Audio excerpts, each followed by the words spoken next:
Freeway. Just before we get started, make sure you hit that subscribe button. That always helps. And of course, like, give me a thumbs up. Let me know you like it, and share the video with people, because again, as I've said before, we are trying to spread the good word. So this morning, well, again, another slightly later start, which is funny. I woke up earlier.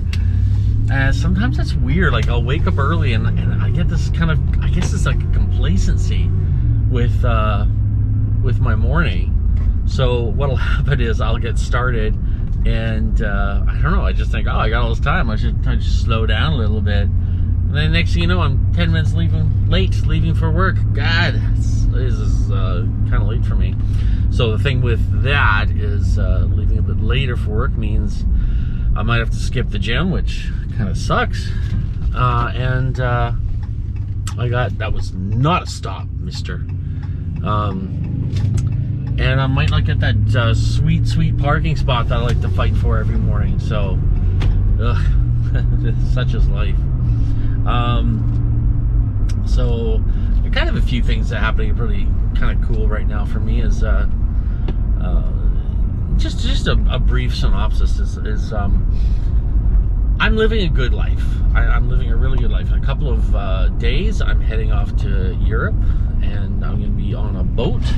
Got a small boat chartered to take us through the Dalmatian Islands in Croatia, which is, I mean, how cool is that? Then after that, we're zipping over to Munich for a couple of days to enjoy Oktoberfest, because that's awesome. Oktoberfest is a great time. And here's another thing too, is I'm in the middle of a negotiation with someone. Actually, no, the negotiation's final. The deal's struck, and I'm just waiting for my sweet, like, as I like to say, the fruits of my labor to be coming to my house today. I'll be at work, but Gabby will be there to receive it. I was talking to the vendor last night about our deal, and he was getting a little upset because he misunderstood what the terms were of our deal. And he's like, this is what you said. And I said, yes, I did. But if you look back through our conversation, I also said, when this happens, then this will be the next stage of this transaction. And he got really upset about it. And I had to kind of, say, this is the we agreed upon, and we went ahead. You've misunderstood one part of it, which was kind of crucial. And but again, as I say with most issues that come up, it's an opportunity to create a stronger bond when you have confusion or something that's misunderstood. It's a great time to get a little bit more communication and reaffirm your relationship, your business relationship. And that's what we did. We ended up having the conversation, and when I hung up the phone, I said, hey, we're good. We're going to move forward. We're going to do some more deals in the future. And I hope that we're building this trust with each other, because this deal that we just did actually did take a big leap of trust from both of us. We both had to kind of trust each other. Normally, you get lawyers involved, and there's money put in escrow, and there's things where, there's no trust, but there's no need for it, because everyone's protected all the way down the line. If anything goes wrong, if anything, anyone falls short of their part of the contract, then the deal, everyone gets made whole again. That's kind of the way it works that way.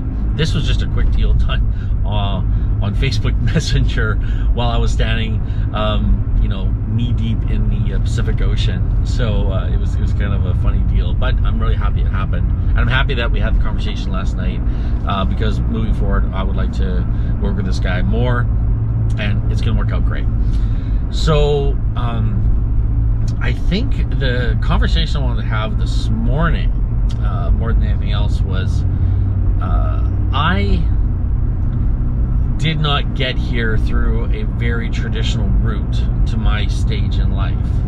There have been some things that have happened, whether you want to call them fortunate or tragic, that have led me to here. And I was having this conversation with my sister not too long ago. It was about 6 months ago. And I said, I wish, you know, people would listen to my story, you know, what my advice. And her quick reaction was, well, you didn't get there. You didn't get to where you are that way. That's not what you did to get to where you are. And I'll always be the first to agree. Like, there were things that happened to get me here that were not the traditional route, and sometimes not what I even talk about here on the show. But the caveat to that is that my thoughts and my process for success is for everybody, and not everyone can have a tragic incident happen to them, or a lottery ticket winning, or an inheritance. A lot of people don't have that opportunity. Now, having said that, if I were to give, and I've seen this happen to people. I knew a man who was given $100,000, and this would have been back in like 2006, when $100,000 really meant something. $100,000 is it's a lot of money, but this, you know, in 2006 was a lot more money than it is today. So that $100,000, he took it, and he had no education, no financial education. He had no training. He didn't have, dare I say, someone like me in his life who could kind of guide him through the process. And he had that $100,000. And at the time, I think he was making around $40,000 a year. So just imagine, he had more money than it took me almost 2.5 years to make. And he got it in a check, like one check, tax-free. That was his. He took that money and he went through it, and he had a great 10 months of his life. And then it was gone. And unfortunately, there are more people in the world that have that kind of situation where they could get money, and it doesn't matter if they have money or not have money. They are going to find that level that they are educated at, that they understand. They will never go above it, no matter what happens. Further to that story, there was a man I didn't know personally, but I was good friends with one of his good friends. And he was telling me, I said, oh, that guy's had it rough. And he goes, no, do not feel sorry for this guy. When he was 19 years old, he got a check for $1 million. Now, this would have been back in the 90s. $1 million in the 90s could have bought 10 homes in Victoria. Think about that. He could have taken that $1 million and 10x'd it easily. Could have bought 10 homes here in Victoria. But what he did was he bought new cars, he bought cars for his friends, he paid the bill, and now that man, last time I saw him was a couple years ago, he was living in someone's garage. And I don't mean a garage that was made up to look like a suite. I mean, they rolled the door down and they put a cot in there for him to sleep on. He had nothing. So he went from $1 million. Now, albeit he was 19 years old, and 19 years old are going to be a 19-year-old, right? You're gonna be foolish. It doesn't matter if you get money. If you don't know what to do with that money when you get it, it's going to be a Lamborghini leather pants, and then it's gone. It's going to be party, drink, let me get the bill, let me get the tab. I want to be a good person. I want to be a good friend. And how dare I have money and not take my friends out and pay the bill? That would be horrible of me. How greedy of me. And the thing is your friends, I've experienced this. I've taken the tab many times, and my friends are just like, yep, big deal, thanks, whatever. They take the free meal, and it won't come back to you the way you think it should. And then when you're out of money, you're no longer, you're the good time friend. What happens is you end up broke, and you look to your friends like, hey, how about you taking the tab this time? Because I took the tab all those times when I had some money. I was like, no, it doesn't work that way. I'm broke, I'm poor, I can't help you. And then trust me when I say it happens that way. So if you don't know what to do with money, it doesn't matter how much money you get. I know people who start with nothing and become multimillionaires. And I know people who have been given $1 million payday and have done and are now homeless. Or, you know, maybe they've gotten into dealing drugs or whatever. But I am telling you, you need to educate yourself with money, whether you got money or not. And no matter what happens, no matter how you get cash, if you don't know how to use it, or you don't know how to deal with it, or manipulate it, or grow it, or invest it, you are going to be in trouble. So take some time to learn about money. Like, learn what it does, what it can do, and think of money as this was the best advice someone ever gave me. Take whatever money you have and see if you can live off 4% of it.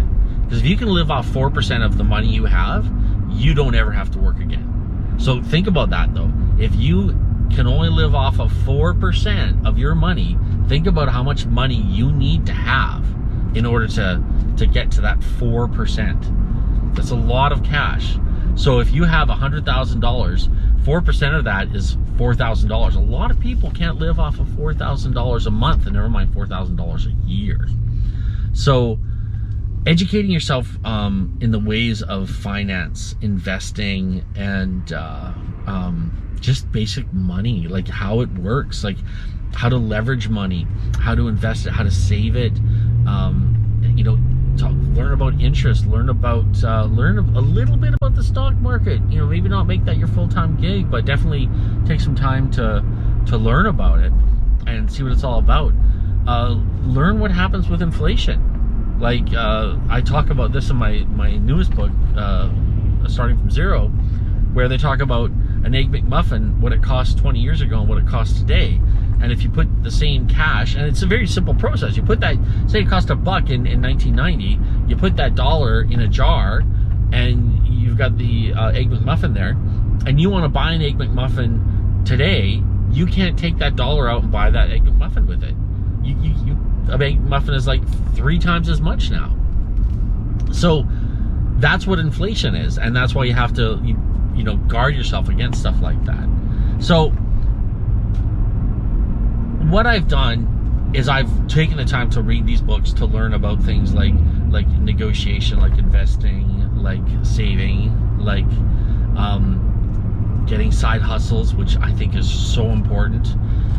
I think I've learned how to do that, and this is why I get so frustrated when I see people who just don't see the importance of that. They think, get a good job, work an hourly wage, and everything will be good. You know what? Maybe you're right. Maybe that's your life will be good, but you will have to work till you're 67 years old, and that's just the reality of it. And when you turn 67, hopefully you've paid your house off, and you don't have any major bills, major debt at that point, and you can live off of 70% of what your income was before. So, and that's a path to take.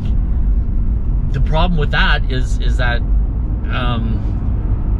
it doesn't, to me, lead to a life of abundance, and you have to make it to 67. You know, you have to work the same job until you, well, maybe not the same job. Maybe I'm being a little bit doom and gloom there. Okay, maybe it's fine. Oops. So I guess what I'm saying is I've learned to do things a little differently, and I've tried to express to people just how it's possible. So when people like my sister say, well, you didn't do it that way, it's like, no, I didn't, but not everyone has the opportunities I did, and not everybody can slip on a banana peel and fall into a bunch of cash. Some people actually need to be helped along, and let's say you're not going to win the lottery. I mean, you know, you probably are going to win the lottery, but let's just plan. Have a contingency plan in case that doesn't work out for you. That's kind of what this whole thing is about, and that's what I'm trying to do. The more important thing is trying to get people to understand that it doesn't take a 6-figure-a-year salary to get to a level of financial comfort and wealth and abundance. It takes this. It takes choosing your friends correctly. It takes focusing on what you think about, because what you think about, you bring about. And It takes, where's your actions? What are you doing on your off time? Like when you come home, like everyone talks about 9 to 5. What are you doing between 5 and 9? Like what are you doing when you get home? What are you planning? What are you thinking about? What are you doing on your lunch break? Are you listening to audiobooks as you walk from the parking lot to your office? Or are you hitting the gym and listening to audiobooks about positivity and creation? These are things that are really important. And, you know, like I say, like if you take the time to knock off the weed, knock off the booze, knock off the video games, you know, quit trying to force a relationship into your life somehow because you feel like that's going to fix everything. If you can learn to focus on yourself, on your mind, getting your mind healthy, staying active, and learning to live, and this is the biggest part, figuring out a way to live beneath your means. If you can do those things, your life is set. You are good. You are golden. Anyways, folks, thanks so much for listening. That's not what I really wanted to talk about today at all. It's a topic of mine, but it was just on my mind because I had the conversation with someone about how things really are, and I always love to use that. Are they really that way? You really can't put $4 away every day. You know, when I see them walking in with their Starbucks cup of coffee. Oh, by the way, I invest in Starbucks, so please keep spending money on Starbucks. but $4 a day into an investment fund to make sure your retirement's safe. You can't do that. Seems like something that's possible. Anyways, folks, thanks so much for listening. Remember again to subscribe. I know I went a little bit longer today, but so passionate about this. Subscribe. That always helps. It always helps if you can subscribe. Even if you're a good friend, you're just casually watching because you see me pop up on your reels. Hey, you know what? Hit the subscribe button, brother. Like, don't just tell me about how you're watching my videos. Subscribe to it. Hit the notification button so you know when they pop up. Hit the like button so you know you're telling me that you actually do enjoy what the products I'm pumping out here. And of course, share the word, because again, like I say, you know, I want to be that hardcore religious guy who's banging on your door Saturday morning telling you about the good word. But my good word is about financial freedom and living a life of health, wealth, and abundance. Thanks so much. Have a great day. God bless.